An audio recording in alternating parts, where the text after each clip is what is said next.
Bueno, en el día de hoy vamos precisamente a entrar en el estudio del Reglamento Básico de Protección y Seguridad Radiológica de Uruguay, que es la norma UE 100.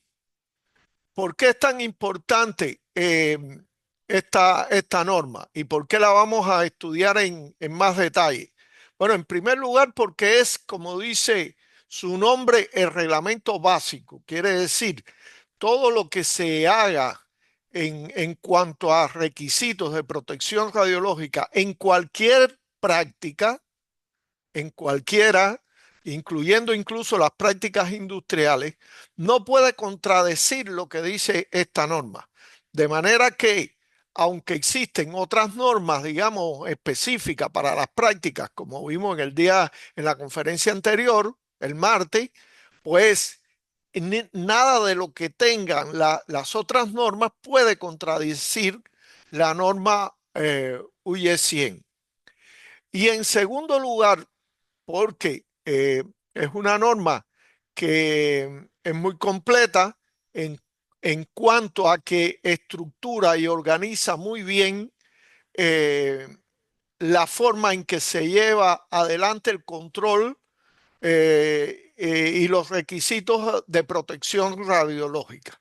Y precisamente de eso es que vamos a hablar en esta primera parte de la clase de hoy, que vamos a hablar de la estructura y el contenido de la norma UY 100 y vamos a hablar de las diferentes situaciones de exposición y tipos de exposición que se definen en esta norma, así como los requisitos generales que aplican a todas las situaciones de exposición y a todos los tipos de exposición. Entrando en materia, ¿qué son? ¿Cuál es el objetivo? Bueno, pues el objetivo sería que ustedes conozcan bien la estructura de la norma OIE 100 y los requisitos generales aplicables a las diferentes situaciones de exposición y tipos de exposición. Vamos a hablar del objetivo y alcance de la norma. Vamos a hablar de la estructura de la norma, hablando de las situaciones de exposición y los tipos de exposición. Vamos a hablar de los requisitos administrativos que establece la norma para todos los tipos de prácticas. Y de situaciones de exposición. Vamos a hablar de los requisitos generales relativos a la protección y seguridad, de las responsabilidades en materia de protección y seguridad que da la norma y en relación a las responsabilidades de los representantes legales con respecto a la protección y seguridad. Lo primero tiene que ver con el objetivo de la norma y es precisamente el artículo 1 de la norma que dice que este reglamento está basado en lo estipulado por la ley 19056 y por el decreto reglamentario 270.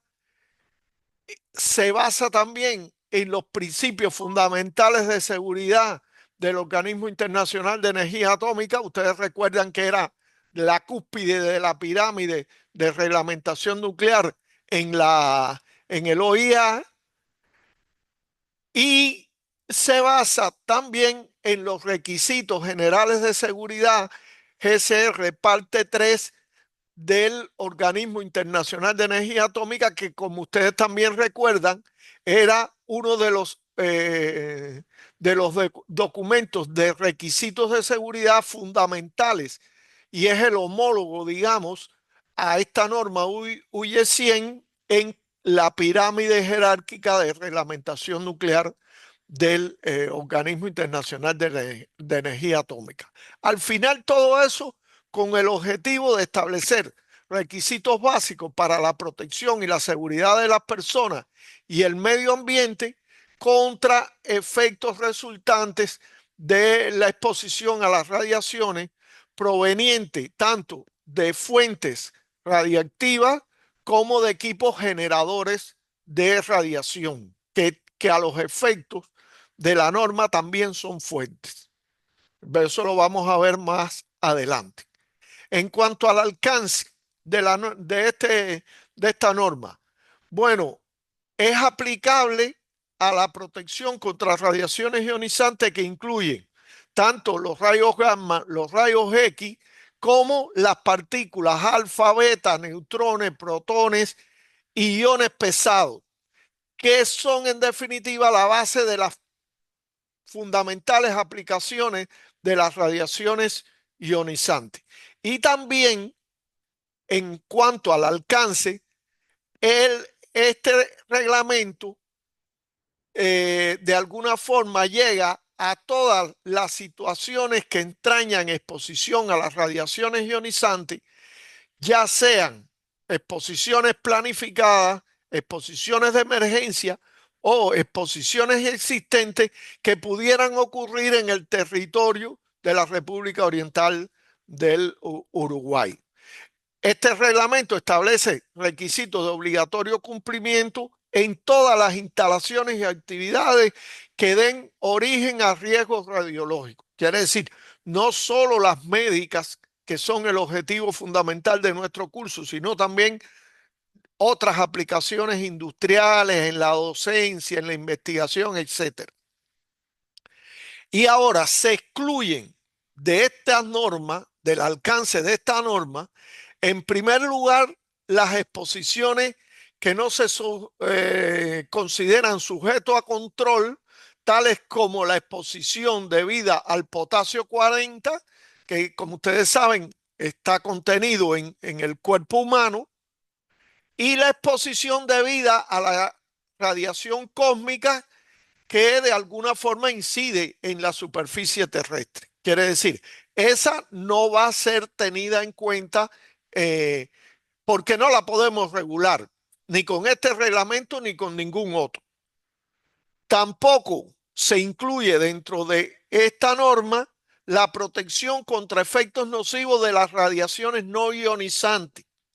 Las radiaciones no ionizantes, recuerden de la primera clase, de las primeras clases que hablamos de todo ese abanico de ondas que va desde las ondas sonoras, las ondas de radiofrecuencia, etcétera, etcétera, que no tienen suficiente energía como para ionizar el medio. Y por eso se le llama radiaciones no ionizantes. Y es por eso que esta norma no regula lo que tiene que ver con el ultrasonido y la resonancia magnética nuclear, que si bien se llama resonancia magnética nuclear, no son radiaciones magnéticas, no son radiaciones ionizantes. Y es la causa fundamental por la cual dentro del cometido de la autoridad reguladora y de esta norma no se incluyen esas prácticas que indudablemente también tienen riesgo, pero que son radiaciones no ionizantes y no compete a esta normativa. También dice que no se incluye en el presente reglamento cualquier otra exposición que determine la autoridad reguladora, tomando como criterio la magnitud y la probabilidad con que estas exposiciones puedan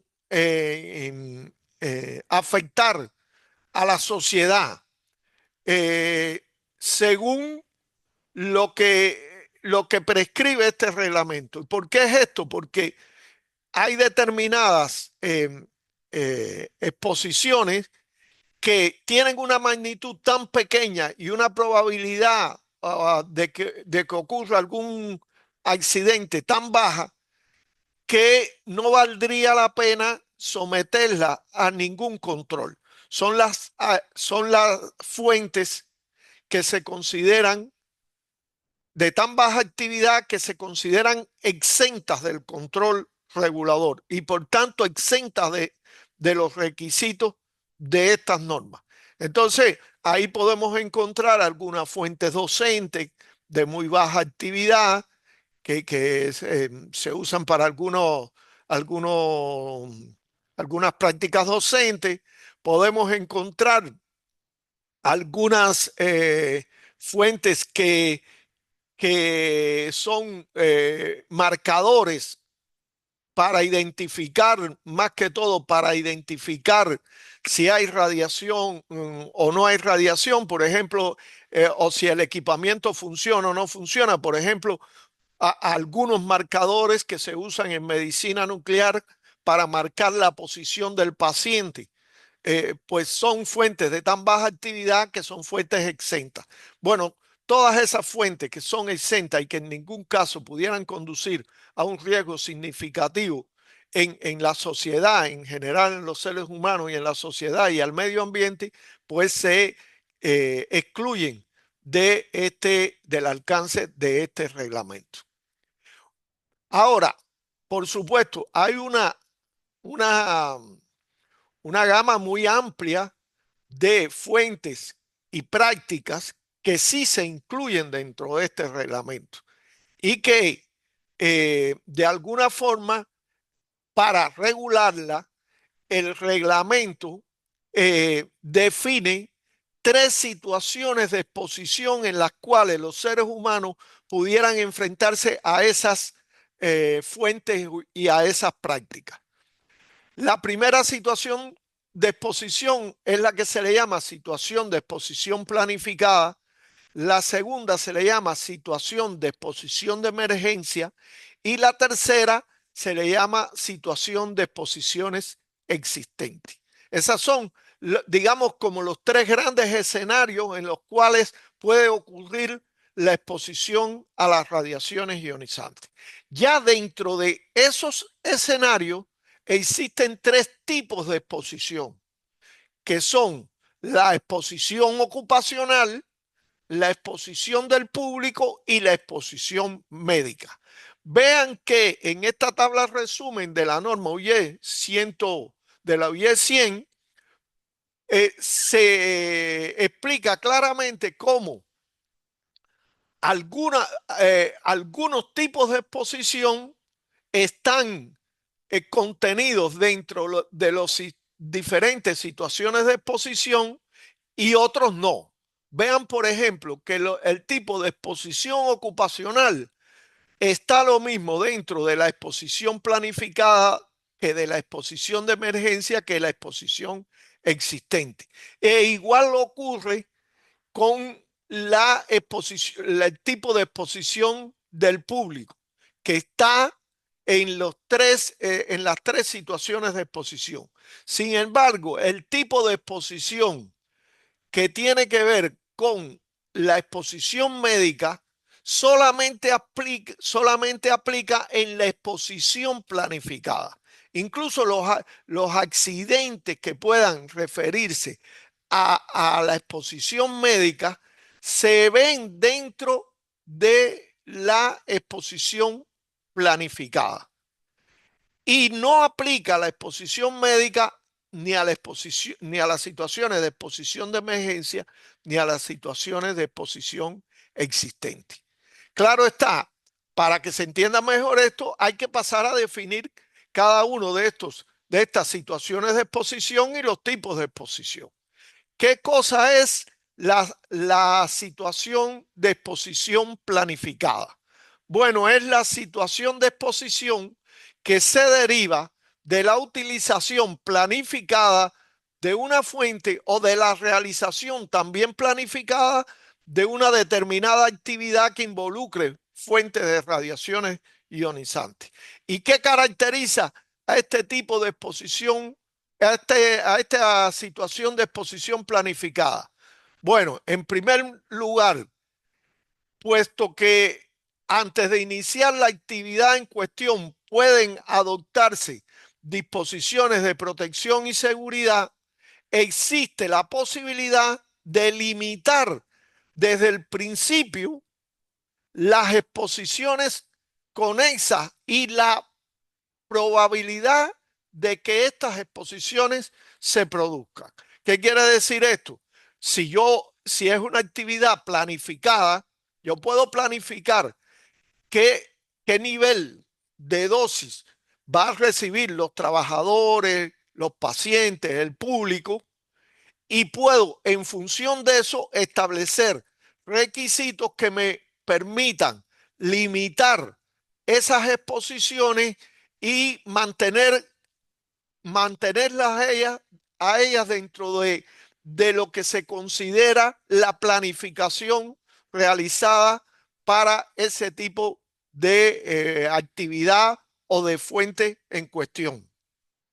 Lo segundo es que el principal medio para controlar la exposición en situaciones de exposición planificada radica en el diseño apropiado de las instalaciones y equipos y en los procedimientos operacionales. Por supuesto, si es una exposición que yo planifico, pues yo puedo saber planificar bien qué tipo de equipo yo necesito utilizar, en qué instalaciones voy a colocar esos equipos y qué procedimientos operacionales hay que seguir con esos equipos y en esas instalaciones para que los niveles de exposición no sean los que se han previsto.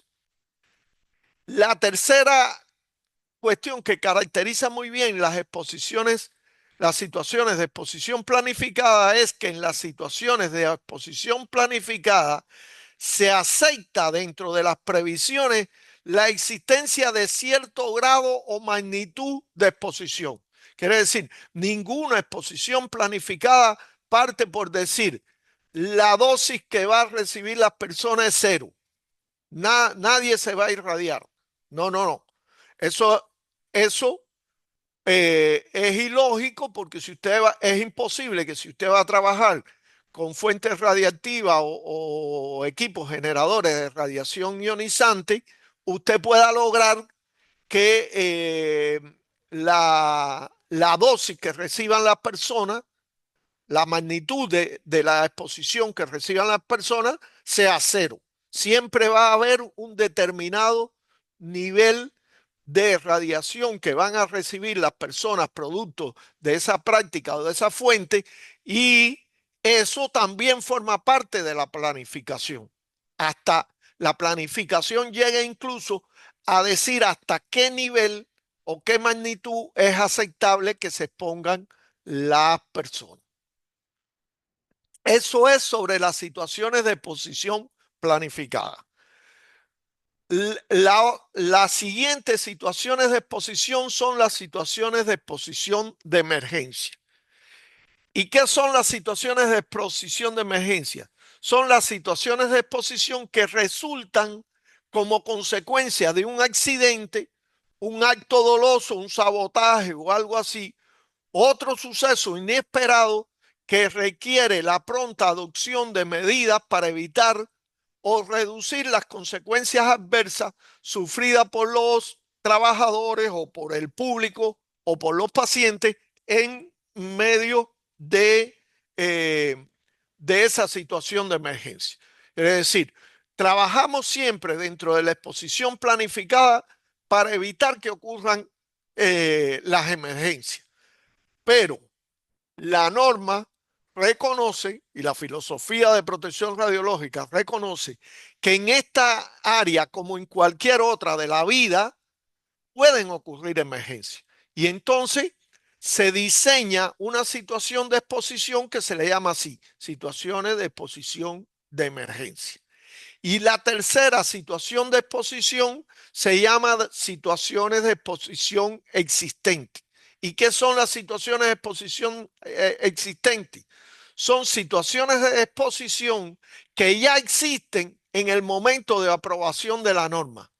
En estos casos, lo que cabe es tomar algunas decisiones respecto al nivel de control que merecen ese tipo de exposiciones, atendiendo al riesgo de lo que ello significa y el nivel de recursos que hace falta también para el control de ese tipo de exposiciones. ¿Y qué se incluye dentro de estas situaciones de exposición existentes? Bueno, la exposición a la radiación de fondo natural, que puede ser susceptible de control en determinados lugares o localización del mundo donde pueden existir, debido a la geología existente en esa zona, pueden existir niveles de exposición mucho más altos que el fondo natural promedio, que recuerden existe en el mundo en general. Quiere decir, sabemos que como promedio alrededor de 2 milisieverts recibimos anualmente por ese fondo natural. Pero sucede que en algunos lugares puede ser significativamente más alto el fondo natural. Y entonces ahí puede ocurrir una situación de exposiciones existentes, porque son cosas que ya existen y que no la podemos cambiar, y habrá que tomar una decisión de cómo controlar eso, si vale la pena controlar. Porque es cierto que en algunos lugares del planeta el fondo radioactivo es mucho mayor que los 2 milisieverts que hay como promedio, pero es cierto también que en esos lugares han vivido por siglos y siglos seres humanos y han vivido comunidades y han vivido y la flora y la fauna ha estado presente y no ha ocurrido nada que lo diferencie significativamente. Entonces, en esos casos, no vale la pena tomar ninguna acción susceptible de control.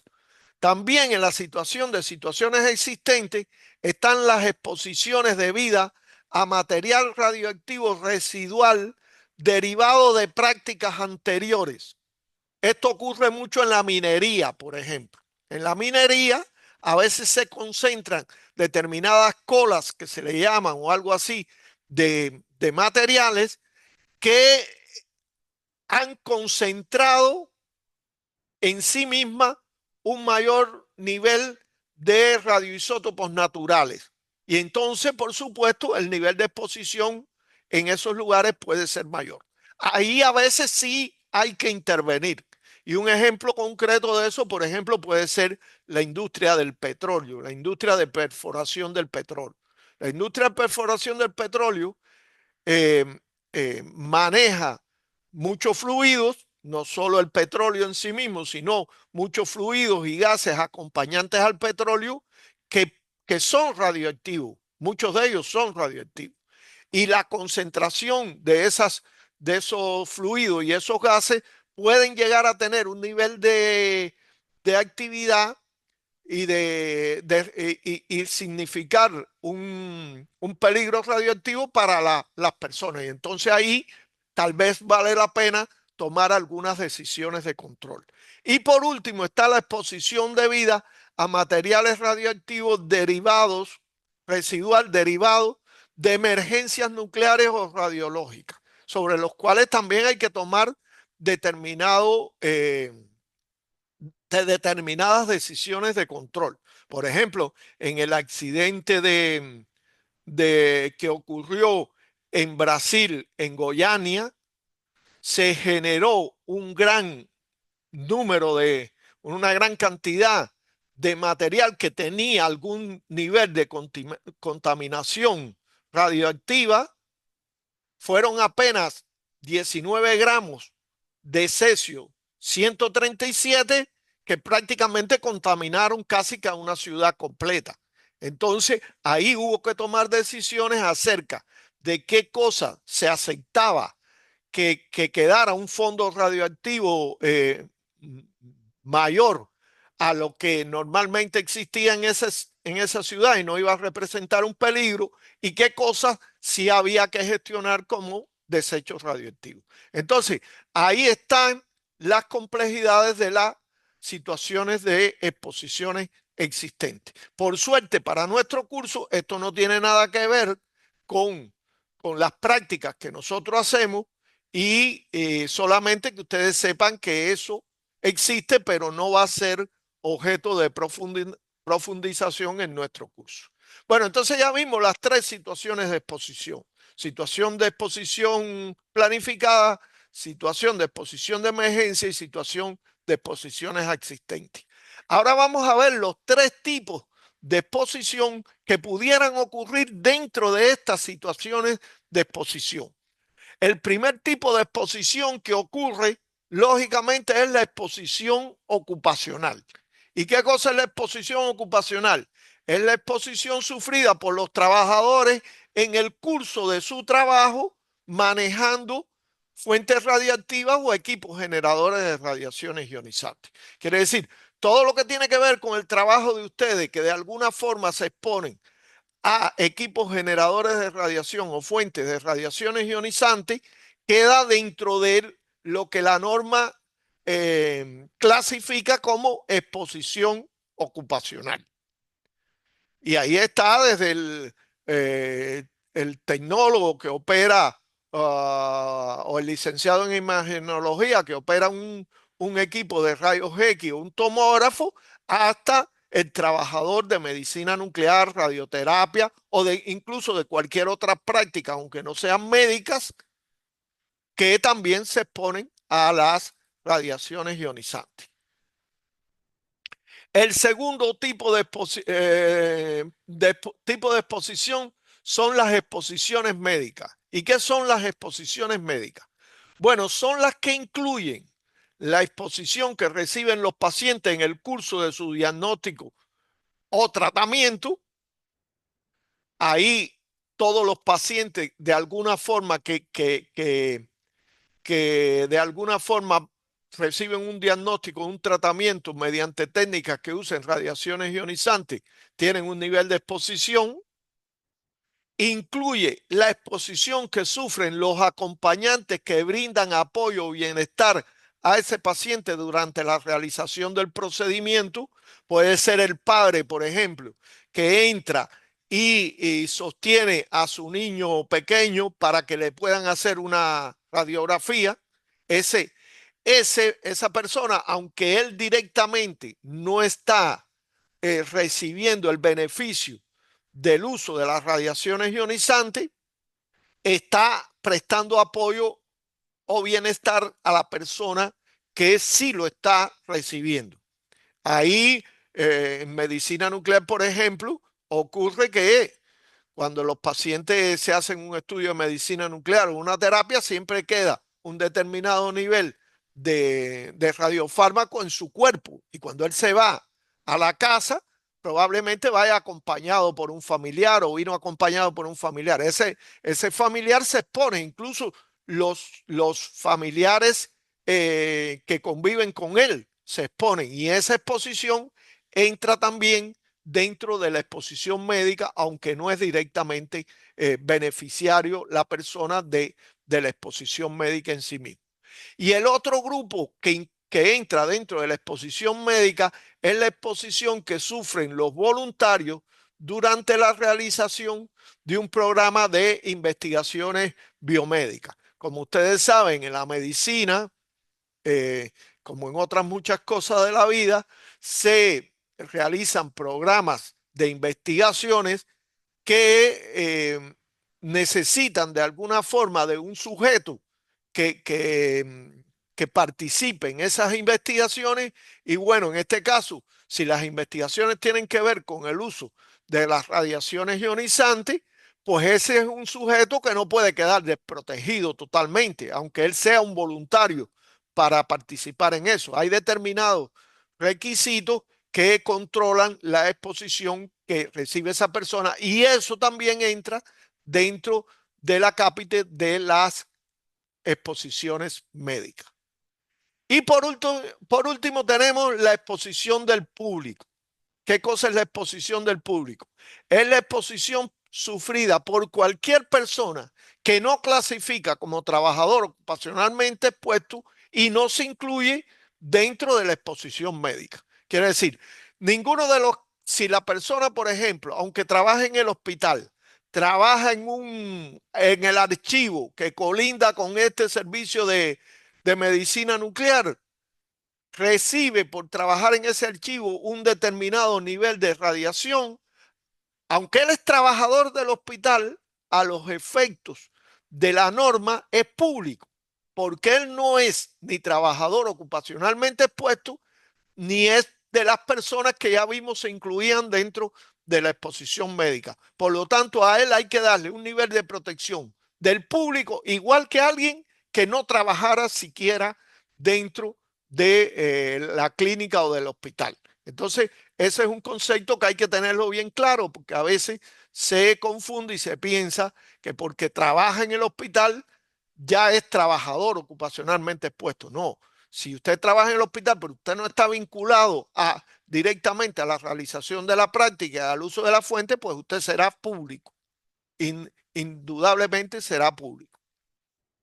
Bueno, después de tener claro esta clasificación que hace la norma en cuanto a tipos de exposición y situaciones de exposición, la norma entonces define muy bien un grupo de requisitos administrativos que tienen que cumplir todas las personas que de alguna forma hagan actividades que impliquen el uso de las radiaciones ionizantes. Por eso en el artículo 9, como ustedes ven, hay un listado grande de actividades o tareas que pudieran hacer tanto las personas físicas como las personas jurídicas relativas a fuentes de radiaciones ionizantes o actividades que usen radiaciones ionizantes, que de acuerdo a la ley 19056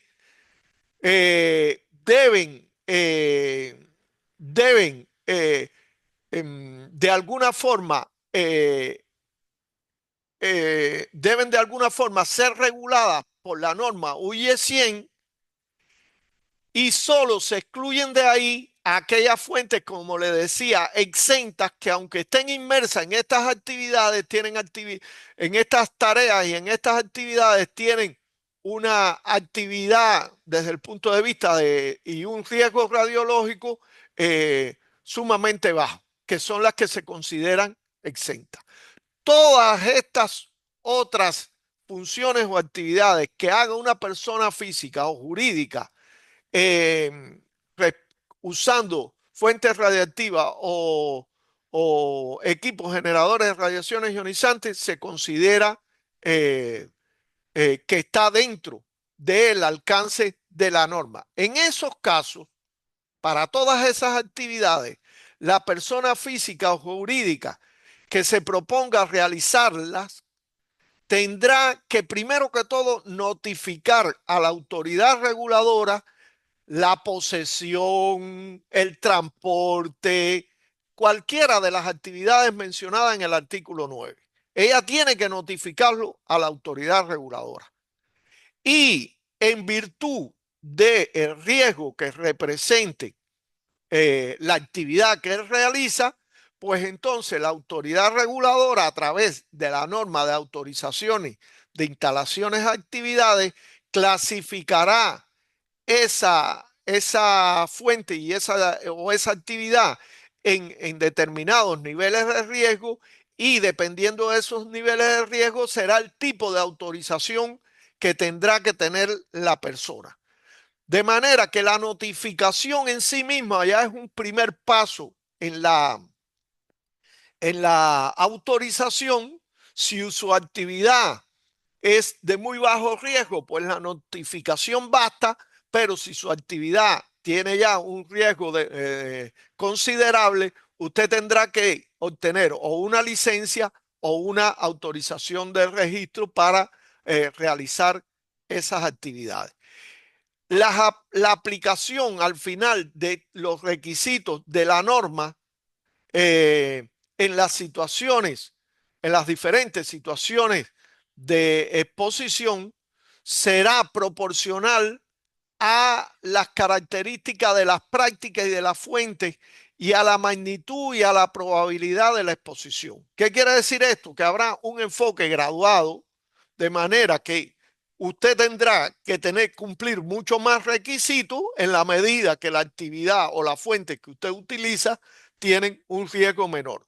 Y si sus fuentes y equipos tienen un riesgo menos, un riesgo mayor, y si sus fuentes y su equipo tienen un riesgo menor, pues entonces pues serán menos la cantidad de requisitos que usted tiene que cumplir. Bueno, ¿cómo definir precisamente el nivel de los requisitos que usted tiene que cumplir? Bueno, para eso la norma en el artículo 13 define que hay una norma adicional que ya la conocemos, que es la OIE 117, que está dedicada precisamente a la clasificación de las fuentes y las prácticas que son empleadas en todos los usos. Esto no es solo para los usos médicos. Por supuesto, los usos médicos están incluidos dentro de esta norma 117 y dependiendo de sus riesgos, si es un equipo de odontológico o si es un equipo de radioterapia, pues bueno, serán diferentes las categorías que le da esa norma 117 y diferente el nivel de los requisitos administrativos que usted deberá aplicar. Bueno, una vez que ya hablamos en general de que hay requisitos administrativos que están definidos en la norma, lo otro que sigue es explicar cómo la norma implementa los principios de la protección radiológica. Los principios de la protección radiológica son tres: la justificación, la optimización y la limitación de las dosis. Entonces, ¿cómo la norma UE 100 implementa estos tres principios? En primer lugar, tenemos el principio de la justificación, que dice en general que no se autorizará ninguna práctica a no ser que se demuestre que la misma produce a los individuos expuestos o a la sociedad un beneficio suficiente o un beneficio neto suficiente para compensar los daños por radiación que pudiera causar. Esto parte de aceptar de que las radiaciones tienen asociados daños. Pero si los daños por radiación son mucho menores que los beneficios que esta práctica o actividad puede dar, pues entonces la práctica se justifica. Y si se justifica, la práctica pudiera ser autorizada. Cumpliría el primer principio para ser autorizada.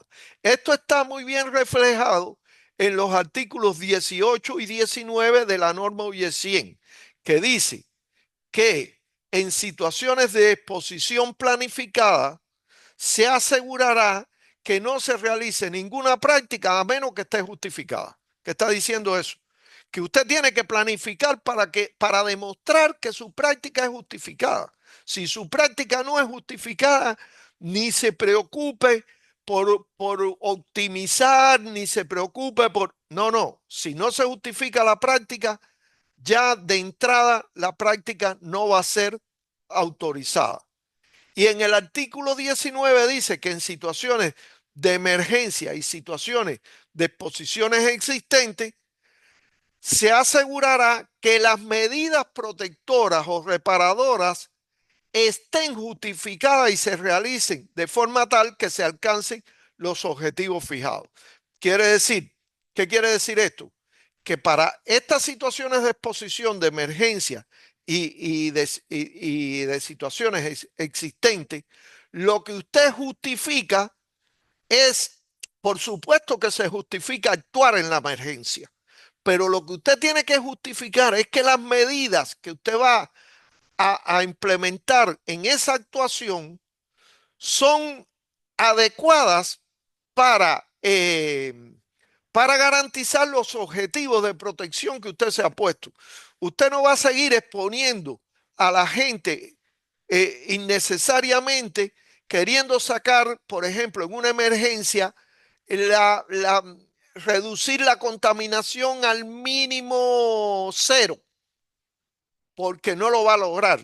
Lo que va a hacer es exponer a las personas innecesariamente, y en ese sentido usted tiene que tener claro cuáles son los objetivos que usted quiere alcanzar. De manera que el principio de justificación tiene digamos, dos interpretaciones según la norma, dependiendo de la situación de exposición que se trate. Claro que a nosotros básicamente nos va a interesar la situación de exposiciones planificadas, y aquí lo que hay que asegurar es que los riesgos por radiación sean mucho menores que los beneficios que da la práctica, que por supuesto en la mayoría de las prácticas eh, en la mayoría no, en la totalidad prácticamente de las prácticas médicas, la justificación está dada, está debidamente justificada en la mayoría de las prácticas médicas. Ahora, la autoridad reguladora no podrá autorizar ninguna práctica o actividad a no ser que se demuestre que la misma produce en los individuos expuestos a la sociedad un beneficio suficiente para compensar los daños, teniendo en cuenta factores económicos y sociales, así como otros factores pertinentes. Quiere decir, no basta que usted considere que su práctica es justificada. No, usted tiene que demostrar a la autoridad reguladora que su práctica es justificada. Claro, en la justificación, y por eso subrayo esta parte, influye mucho digamos, el nivel socioeconómico que puede existir en un determinado país. Puede ser que algo que no sea justificado, por ejemplo, en Uruguay, por el nivel socioeconómico que existe en este país, que es de los países más desarrollados de América Latina, pues no sea justificado, no sea justificado aquí en Uruguay y sin embargo en un país de África, no voy ni siquiera imaginar cuál, pudiera ser justificado. Y hay sobrados ejemplos de eso. Por ejemplo, en el caso de medicina nuclear, que es muy a tono con este curso, en medicina nuclear por muchos años se usó el fósforo 32 para paliación de la metástasis ósea, del dolor por metástasis ósea. Con el cabo de los años se pudo comprobar que el fósforo 32 tenía un problema o tiene un problema de que produce aplasia medular, quiere decir, produce leucemia. Entonces, teniendo en cuenta que existen otros isótopos eh, y otros isótopos y otras técnicas para paliar el dolor óseo por metástasis, pues entonces en muchos países no se justifica el uso del fósforo 32. Sin embargo, no dudo para nada que en algún país de África o de Asia pueda todavía utilizarse el fósforo 32. ¿Por qué? Porque indudablemente, aunque produce leucemia, estos pacientes en estadio terminal, pues la probabilidad de que desarrollen una leucemia ya en un estadio terminal de la enfermedad, pues es mucho, el beneficio aliviando el dolor es mucho mayor que el riesgo de que desarrollen una leucemia. Entonces, es un ejemplo que demuestra que los factores sociales y económicos también influyen en lo que se puede considerar justificado o no justificado. Si la norma establece actividades y aspectos que nunca serían justificados.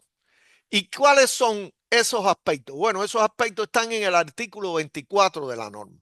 Por ejemplo, nunca sería justificado prácticas que tengan por efecto aumentar la actividad mediante la adición de sustancias radioactivas en alimentos, bebidas y productos cosméticos. Eso ahora nos puede parecer algo loco, ¿no? Que alguien intente hacer, no sé, una pomada para la piel como cosmético que tenga material radioactivo. Sin embargo, aquí en esta diapositiva pueden ver ustedes ejemplos de que en determinado momento se usaron los isótopos radioactivos para producir este tipo de artículos cosméticos que le dejaban la piel a las mujeres muy doradita, muy bonita, pero obviamente era porque no se sabía los riesgos que estaban asociados a esos usos. Quiere decir, este es un uso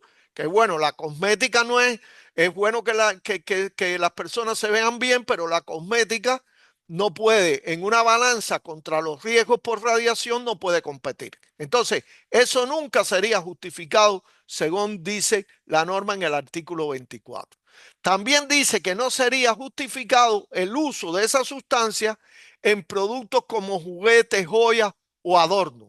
Igual, parecería que eso es algo impensable actualmente. Sin embargo, por mucho tiempo, las esferas de los relojes que se utilizaban, por ejemplo, en aeronáutica y esas cosas, se pintaban con, con pinturas que tenían radio 226. Y eso, por supuesto, era para dar, por la luminiscencia que daba en la noche, el radio, las desintegraciones provenientes del radio 226. Eso es algo que ya en la actualidad se han desarrollado otros materiales luminiscentes igual que pueden dar ese efecto y usted no se tiene que exponer a las radiaciones ionizantes. Por lo tanto, ese tipo de práctica no está justificado. Incluso, aunque eso pudiera parecer algo loco, hay un accidente hace muchos años, en la década del 30 o del 40 o del 50, un accidente muy nombrado que lo pueden buscar en internet, que fue mujeres de un taller en Estados Unidos que pintaban las esferas de los relojes con esas tinturas que tenían radio y ellas mojaban los pinceles en sus labios, ¿no? Para tomar la tintura y con los años desarrollaron cáncer en la boca y lesiones gravísimas, producto de ese trabajo. Pero amén de eso, amén de la historia de ese accidente, no se puede utilizar la sustancia radioactiva en joyas, juguetes, etcétera. Otra práctica que no se justifica es el uso de las sustancias radioactivas, el uso de las imágenes de humanos y animales obtenidas mediante radiaciones ionizantes como expresión artística. Y aquí vean un ejemplo de ello. Quiere decir, incluso hay en el mundo una corriente de artistas que se ha dedicado a trabajar con las imágenes obtenidas con equipos de rayos X. Y una cosa es que usted utilice una imagen que se hizo con un objetivo clínico para hacer una obra de arte, eso sí es permitido. A esto otro, que es usted ponerse para hacer una obra de arte. No está justificado. Y eso la norma UE 100 no lo justifica. Y bueno, en general no se justifica el uso de exámenes médicos con radiaciones ionizantes, etcétera, para temas de seguros, para temas de seguro y para temas en general de seguridad que no estén dados por una clara indicación clínica. Lamentablemente, la primera imagen que se tuvo producida por los rayos X fue una imagen no justificada, porque fue Ranger para la imagen de la mano de su esposa para eh, demostrar que existían los rayos X y las propiedades de los rayos X. Pero eso es algo que no está justificado. Hoy día no estaría justificado. Igual que en general no está justificado que usted a alguien presumiendo que va a cometer un delito o que ha cometido un delito, le haga una imagen de rayos X para verificar si ingirió algo o tiene un armamento o algo así dentro de su cuerpo.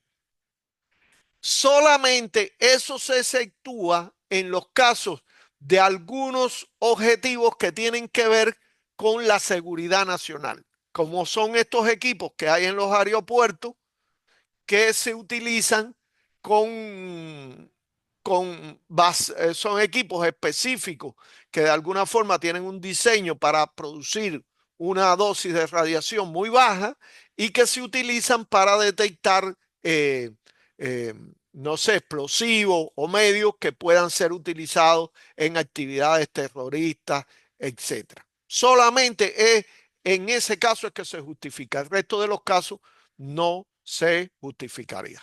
Bueno, hasta ahí en general lo que nos dice la norma UE 100 del principio de justificación. Ahora, ¿qué nos dice del principio de optimización? El principio de optimización dice que la protección y la seguridad se optimizarán de forma tal que las dosis individuales, el número de personas expuestas y la probabilidad de sufrir exposiciones se reduzca al valor más bajo que sea razonablemente alcanzable, teniendo en cuenta también factores económicos y sociales. Y en tal sentido, el artículo 20 de la norma OIE 100 dice que en todas las situaciones de exposición se asegurará la optimización de la protección radiológica. Quiere decir, aunque la práctica esté justificada, usted no la podrá autorizar si no se demuestra que la práctica además es optimizada. Y hay muchísimos factores que influyen en la optimización y que vamos a ver a lo largo de este curso. Y el tercer principio de la protección radiológica, que es el de limitación de las dosis, dice que ni el total de la dosis efectiva ni el total de la dosis equivalente a órganos y tejidos de interés causado por la posible combinación de exposiciones podrá exceder determinados límites establecidos en el artículo 59 de la norma UE 100. Quiere decir, hay límites que tendremos que respetar. En el artículo 21, la norma deja claro que en situaciones de exposición planificada distintas a las exposiciones médicas, se asegurará que no se sobrepasen los límites de dosis especificados. ¿Y por qué aclara distintas a las exposiciones médicas? Bueno, porque las exposiciones médicas no tienen límite. Las exposiciones médicas, como se hacen en favor del bien mayor del paciente, no existen límites para esas exposiciones. Siempre que la exposición médica esté justificada y optimizada, se llevará a cabo y no tienen límite. Límite. Eso es muy importante porque muchas veces hay pacientes que vienen preocupados, han visto algo de radiaciones o algo así, vienen preocupados y dicen, doctor, pero el doctor le dice, bueno, vamos a hacerle una tomografía porque usted necesita una tomografía. El paciente dice, doctor, pero ya yo me he hecho tomografías anteriormente y eso da radiaciones y yo tengo miedo. Hay que aclarar bien que si la tomografía nueva que se está indicando está justificada y se va a hacer de forma optimizada, pues no hay ningún límite porque usted se haya hecho tomografías anteriores. Porque probablemente si usted se deja de hacer esa tomografía, usted se muere. Entonces, no tiene objetivo protegerte de las radiaciones si eventualmente puedes morirte. Entonces, es algo que hay que tenerlo bien claro. Los límites de dosis están en la norma en varios artículos. Por ejemplo, en el artículo 61 está el límite de dosis para trabajadores mayores de 18 años, que es lo que comúnmente tenemos ahora aquí en este curso, y dice que el límite de dosis efectiva será de 20 milisieverts promediado durante 5 años consecutivos y no más de 50 milisieverts en cualquiera de esos 5 años. Igualmente, otro límite se fija para la dosis en el cristalino y se dice que esta no debe superar 20 milisieverts anuales promediados en 5 años y no más de 50 milisieverts en cualquiera de los años. Y igual se fija un límite, por supuesto mucho mayor porque es un tejido menos radiosensible para las extremidades. Y dice que la dosis equivalente en extremidades, manos o pies, no deberá superar 500 milisieverts en un año. Es muy importante conocer los límites de dosis porque el dosímetro que ustedes llevan no es por gusto. El dosímetro que ustedes llevan es precisamente para poder actuar oportunamente, corrigiendo cualquier problema que se vea y que indiquen precisamente las lecturas del dosímetro que indiquen que usted pueda sobrepasar los límites de dosis. Igualmente hay límites de dosis para el público, que son por supuesto mucho menores, 1 milisievert por año para el público, y hay límites de dosis para también los estudiantes, que es menor que el límite de dosis de los trabajadores. Bueno, una vez que hablamos ya de los tres principios de la protección radiológica, ¿qué nos dice la norma respecto a las responsabilidades generales que tiene que tener el representante legal? Bueno, y los demás actores. Bueno, la norma establece quiénes son los que tienen determinadas responsabilidades respecto a la protección radiológica. Por supuesto, los representantes legales tienen la mayor responsabilidad.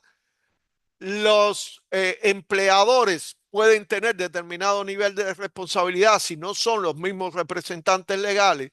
Vean que los médicos que realizan procedimientos radiológicos, los médicos que trabajan en medicina con radiaciones ionizantes, tienen responsabilidades en cuanto a la exposición médica, y otras personas u organizaciones que ocupen determinadas funciones, pues tienen también responsabilidades respecto a la exposición de emergencia y a las exposiciones existentes.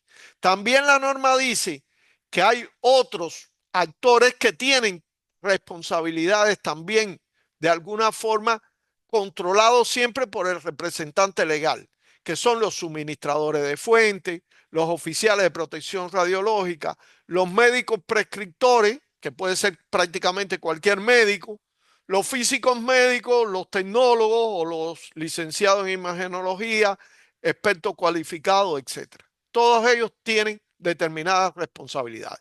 Por supuesto, en esta primera parte nos interesan mucho las responsabilidades de los representantes legales. ¿Por qué? Porque ellos son los responsables primarios por garantizar la protección y seguridad de la fuente. Y esa responsabilidad no puede ser delegada en nadie, ni en el jefe de servicio, ni en el físico médico. No, no. Esa responsabilidad primaria siempre es de los representantes legales. Ellos también tienen la responsabilidad de establecer y ejecutar el programa de protección radiológico de manera que el mismo sea adecuado para el riesgo de la práctica. Deben garantizar que se ejecute el programa de protección radiológica en todo su alcance, que se determine adecuadamente y se faciliten las medidas de seguridad y los recursos necesarios, que el programa se revise periódicamente, que se determinen y se corrijan fallos o deficiencias que puedan encontrarse en el programa, que se intercambien consultas e información con las partes interesadas y que se mantengan registros adecuados de todas las actividades que son controladas. Dice además que ellos velarán porque todo el personal que participa en actividades relacionadas con la protección y la seguridad recibe enseñanza, capacitación y cualificación adecuada con una frecuencia establecida que permita pues que sus conocimientos de alguna forma se refresquen con frecuencia. De manera que ningún representante legal debía dejar trabajar a un trabajador si no tiene constancia de que ese trabajador se ha capacitado en materia de protección radiológica. También entre los cometidos de los representantes legales es velar porque todo el personal que participa en las actividades relacionadas con la protección y seguridad recibe enseñanza y capacitación adecuada, se asegure de disponer de expertos cualificados atendiendo al riesgo de la práctica. Un experto cualificado puede ser un físico médico o puede ser un experto en protección radiológica, dependiendo del riesgo de la práctica, y son responsables de designar a los responsables de protección radiológica, y eso tiene que hacerse por escrito. Según la norma uruguaya, eso tiene que hacerse por escrito y ser aceptado por la persona que es designada.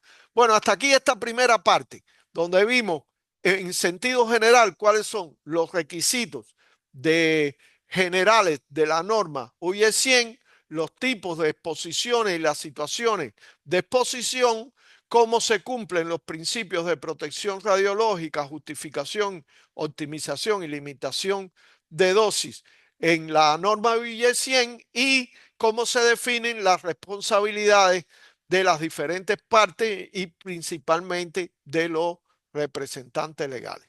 ¿Alguna pregunta de esta primera charla?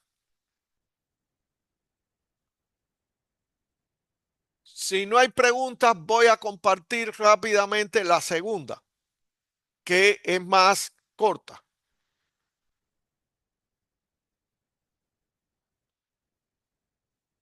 ¿La ven? Bueno, como Sí, la ven, ¿no? Bueno, eh, como les había dicho anteriormente, vimos las diferentes situaciones de exposición. Y vimos que hay una de esas situaciones de exposición que es particularmente muy importante para los objetivos de nuestro curso, que son las situaciones de exposición planificada. ¿Por qué? Porque todo lo que vamos a ver en el curso tiene que ver con prácticas y fuentes que trabajan dentro de las situaciones de exposición planificada. Así que el objetivo es que se conozca cuáles son los requisitos generales que deben cumplirse en las situaciones de exposición planificada. Y aquí un poco los aspectos que tienen que ver con las situaciones de exposición planificada. Recordemos que situaciones de exposición planificada son situaciones de exposición que se derivan de la utilización planificada de fuentes o de la realización de una actividad que también es planificada. De manera que el radiodiagnóstico, el intervencionismo, la medicina nuclear, la radioterapia, etcétera, están dentro de las situaciones de exposición planificada. En el artículo 48 de la norma se refiere a qué cosas están dentro de las exposiciones planificadas, dentro de las situaciones de exposición planificada. Y vean que en el inciso D dice el uso de radiaciones o materiales radioactivos con fines médicos, industriales, veterinarios, agrícolas, etc. Quiere decir, todos los usos que hagamos, en particular los usos médicos, están dentro de la exposición planificada. Y los requisitos relativos a la exposición planificada se aplican a la exposición debida también a las fuentes que están adscritas a las prácticas que ya se consideran exposición planificada. Quiere decir, si usted tiene fuentes de calibración, por ejemplo, que usan medicina nuclear, pues esas fuentes, la exposición que se recibe de esas fuentes de calibración se considera también dentro de la exposición planificada. Usted tiene que planificarla también, aunque no sea el objetivo fundamental de la práctica, en este caso de medicina nuclear, que sabemos cuáles son los objetivos de esa práctica. Entonces, según el glosario del OIA, hay una definición clara de qué cosa es práctica y qué cosa es fuente. Práctica es toda actividad humana que introduce fuentes de exposición o vías de exposición adicionales o modifica las vías de exposición de las fuentes existentes. Quiere decir, eso es una práctica. Y fuente es el generador de radiación o la fuente radioactiva que se utiliza en definitiva para ejecutar las prácticas. Quiere decir, cuando hablemos en este curso de fuentes, no nos estamos refiriendo solamente a fuentes radioactivas. Los generadores de radiación quiere decir los equipos de rayos X, por ejemplo, son también una fuente. Si ellos se utilizan fuera del ciclo del combustible nuclear, son fuentes. Bien, ¿quién es el representante legal según la norma OIE 100? Bueno, según la norma OIE 100 ya vimos que el representante legal es el máximo responsable, el que ostenta la responsabilidad global por la seguridad de una instalación o una actividad. En el glosario del OIEA, el representante legal también se le llama licenciatario o se le llama, en otros países se les llama de otra forma. Para la norma OIE 100 es el representante legal. Aquí están las responsabilidades que debe cumplir el representante legal. Disculpe, una consulta. ¿Puedo hacer Sí, una consulta respecto a esto? claro, claro. Eh, cuando hablan de representante legal, yo por ejemplo estoy haciendo la autorización ante el MIEM, que es un trámite que hay que hacer online para ya tenerla, y pedían una carta en la cual diga el representante legal, dentro de los requisitos que pedían, que el representante legal, firmada por el representante legal. En una mutualista, ¿cuál sería el representante legal? ¿Un directivo o el jefe del servicio? Es el directivo el directivo, el máximo directivo al cual se subordina el servicio. Si usted es un servicio de medicina nuclear en una mutualista, habrá un directivo al cual se le subordina ese servicio de medicina nuclear. Y ese es el representante legal. ¿De acuerdo? Perdón, pero no entendí. ¿El representante legal es el máximo directivo de la institución o el máximo directivo en el área, por ejemplo, yo que soy radiólogo, en el área de imagenología? No, es el máximo directivo de la institución. Perfecto, muchas gracias. Bien. Bueno, les decía, y aquí están las responsabilidades. Si ustedes lean después con detenimiento estas responsabilidades y vean que están precisamente dirigidas a las funciones que tiene que cumplir un directivo, que existan los recursos adecuados, que existan los sistemas de seguridad adecuados, que se realicen los controles adecuados, que se utilicen los equipos adecuados. Entonces, ese es el tipo de responsabilidades que le atañe al representante legal. Por supuesto que dentro de la exposición planificada, la justificación es fundamental. Usted no puede a- hacer usted no puede pensar en una exposición planificada si esa exposición no está justificada. De manera que las situaciones de exposición planificada solo pueden ocurrir si previamente las mismas han sido justificadas. Si no, no pueden ocurrir. El principio de optimización. Bueno, lo que dice la norma en el artículo 20 es que todos los tipos de exposición, para todos los tipos de exposición se asegurará la optimización de la protección radiológica. Lógico, sí, si este es un tipo de exposición, la exposición, estas situaciones de exposición planificada tienen diferentes tipos de exposición, pues usted tendrá que asegurarse que todos esos tipos de exposición estén optimizados para que la práctica pueda ser autorizada. ¿Qué, qué implica la optimización? ¿Cuándo podemos decir que las exposiciones planificadas están optimizadas? Bueno, implica que la concepción, planificación y uso de las fuentes de radiación, ya sabemos que fuentes son todo, eh, que se realicen dentro de una práctica aseguren que la exposición se mantenga lo más baja posible que sea alcanzable. Y para eso, la autoridad reguladora es responsable de exigir el cumplimiento de los requisitos de optimización. Y el representante legal, a través de todas las personas que trabajan en el servicio, o en la práctica, es el responsable de garantizar que se logre esa optimización. Y la optimización se logra al final siempre usando, teniendo instalaciones adecuadas, recuerden, teniendo equipamiento adecuado y teniendo personal suficiente y capacitado para poder ejecutar los procedimientos. Los representantes legales presentarán la documentación que fundamenta la optimización y la seguridad de la protección radiológica a la autoridad reguladora.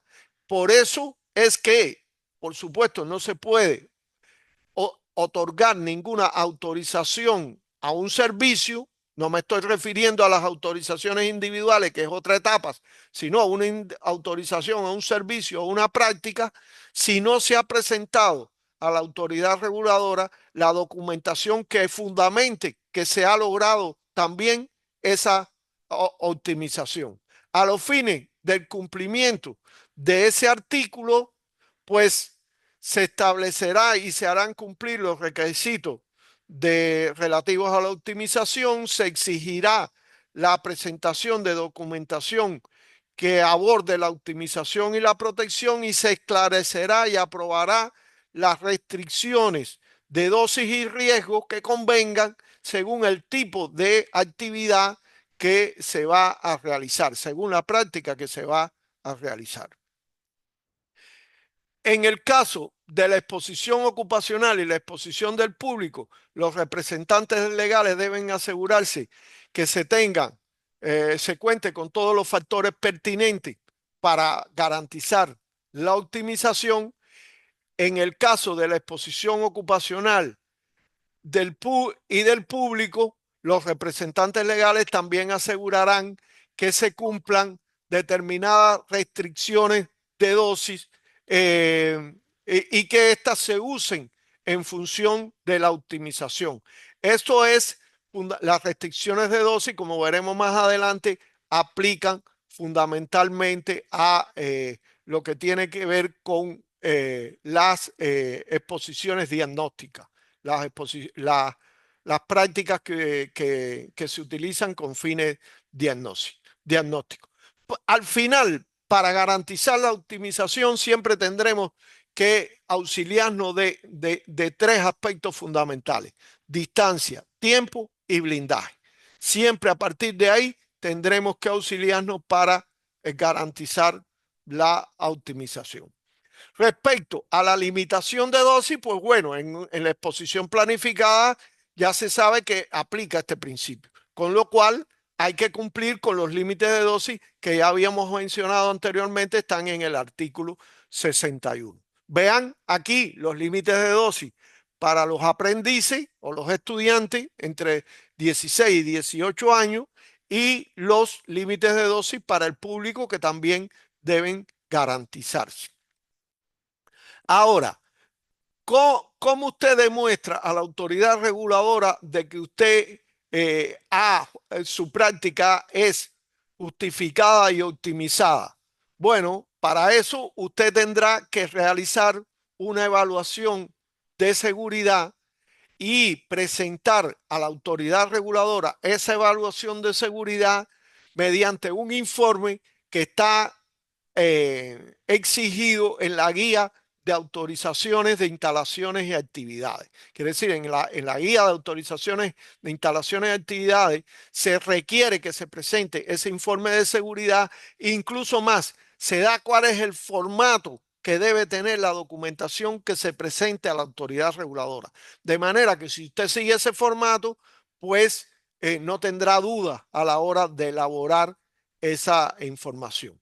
Las evaluaciones de seguridad pudieran en algunas instalaciones complejas realizarse en diferentes etapas.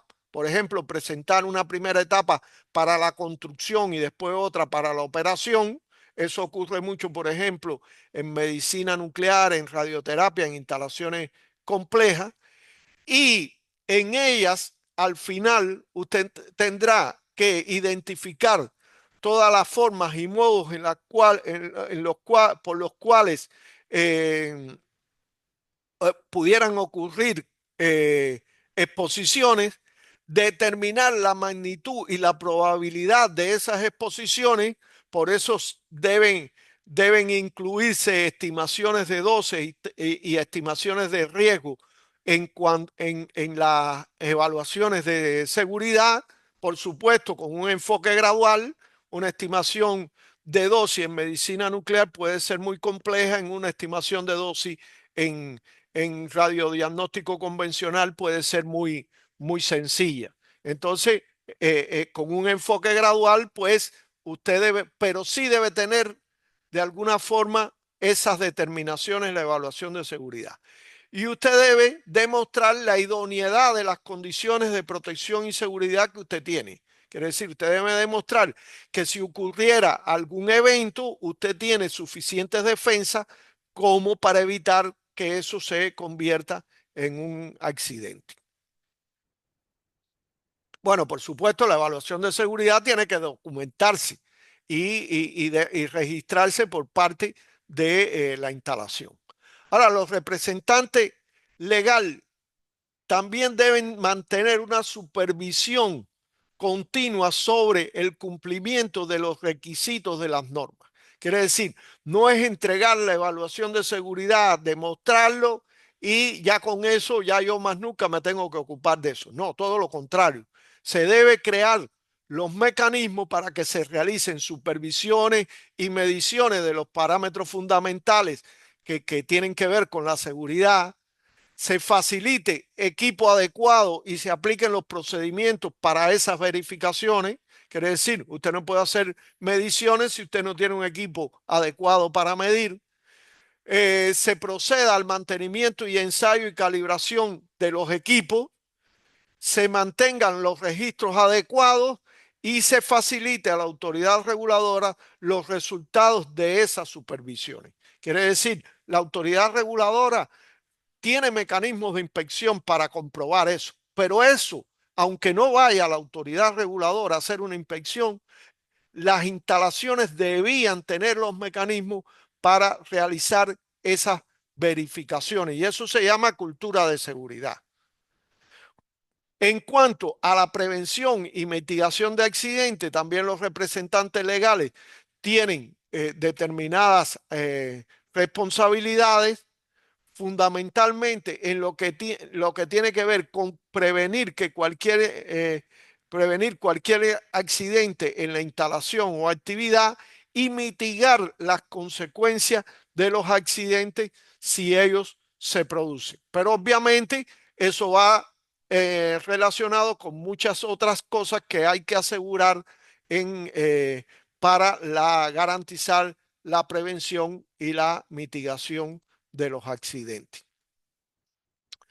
Aún así, si ocurrieran accidentes o aunque no ocurran los accidentes, los representantes legales deben establecer mecanismos para la investigación de incidentes o, o, mm, o como se le dice en inglés, cuasi accidentes que pudieran ocurrir en la instalación o la actividad y que pudieran de alguna forma servir como un aprendizaje. En ese sentido, los representantes legales después de un incidente o un accidente deben llevar a cabo investigaciones en términos adecuados según se disponga por la autoridad reguladora y deben preparar informes sobre la causa raíz de esos accidentes y las medidas que se han tomado para evitar que accidentes de ese tipo se repitan. Los representantes legales deben remitir esos informes a la autoridad reguladora si ocurrieran incidentes o accidentes y y deben además notificar inmediatamente de que ocurran. Quiere decir, no deben esperar tener todo el informe elaborado para entregarlo a la autoridad reguladora, sino que deben notificar telefónicamente o por correo electrónico, como sea, a la autoridad reguladora cuando ocurran determinados accidentes.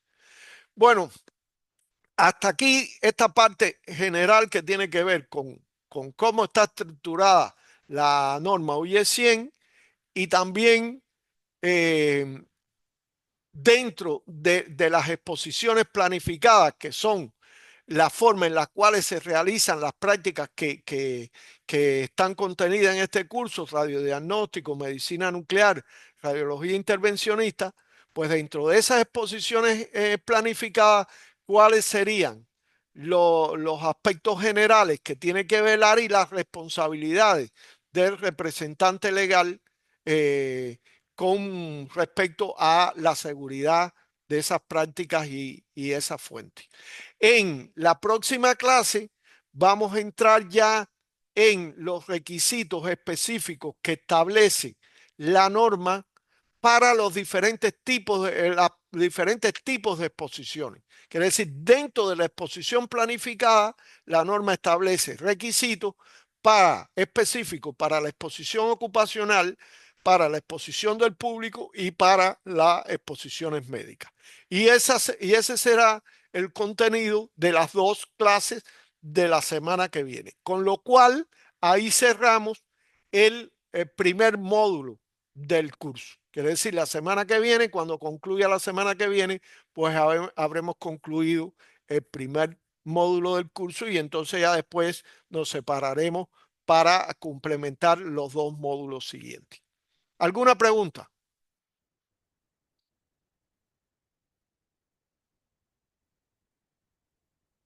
¿Alguien tiene alguna pregunta?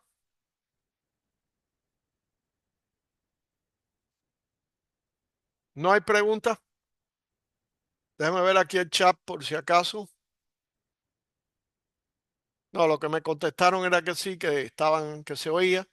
Bueno, pues muchas gracias a todos. Nos vemos entonces la próxima semana para concluir esta primera parte del curso, que es el módulo 1, y entonces ya pasamos al módulo 2 ya viendo los requisitos específicos de las prácticas de radiodiagnóstico, radiología intervencionista y medicina nuclear. Recuerden que en el módulo 2 nos separamos en dos grupos. Los que